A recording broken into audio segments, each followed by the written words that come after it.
L'Église, en tout lieu, doit être née dans le ciel. C'est la communion fraternelle d'un ensemble ou d'un corps de croyants nés d'en haut.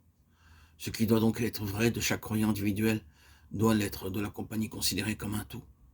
Cela va droit à la racine même de la conception de l'Église.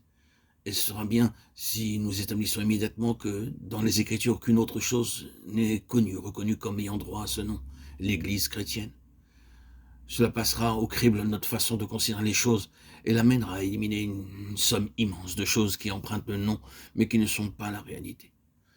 La chrétienté ou le christianisme sont devenus une chose colossale, qui est la demeure de tout genre d'oiseaux de la création.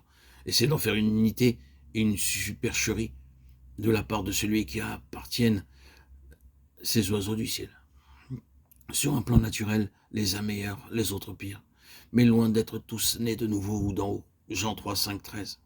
Ceci signifie simplement que chaque compagnie locale de croyants, juste à son commencement comme telle, doit être quelque chose que le Saint-Esprit souverain a produit. Vu que l'Église tire son caractère de sa tête, de son premier-né, de sa pierre angulaire, du fondement, elle doit avoir dans chaque représentation son origine dans le ciel et incarner la vie du ciel. Cela signifie qu'une formation par l'action de l'homme est exclue. Ce n'est pas une institution, elle jaillit de la vie. Il doit être possible de dire de toute église locale ou de l'église en quelque lieu, ce fut un acte de Dieu.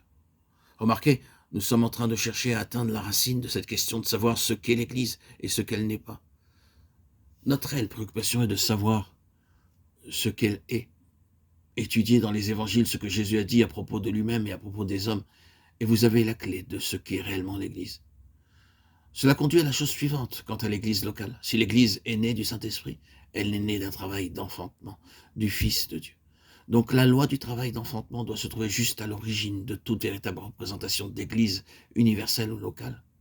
Dans le Nouveau Testament, l'église universelle et les églises locales sont issues d'un réel travail d'enfantement. Le travail d'enfantement, l'agonie et la souffrance de Christ ont donné naissance à l'église, à la Pentecôte.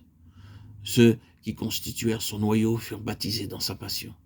Ils souffrirent le brisement de leur âme lorsque Jésus mourut, d'où leur joie extatique lorsqu'il ressuscita.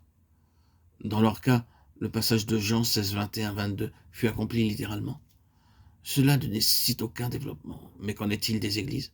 Pouvons-nous mettre notre doigt sur une église du Nouveau Testament qui ne soit pas née de la souffrance et dans la souffrance? Dès qu'une telle église était en vue, la bataille pour sa vie, même son existence même, commençait. Lapidation, emprisonnement, coups de fouet, poursuites, machinations, persécutions de tout genre se trouvaient à l'apparition de chacune de telles représentations potentielles de Christ corporativement. Quelqu'un devait payer un prix et les églises étaient le prix du sang et des larmes.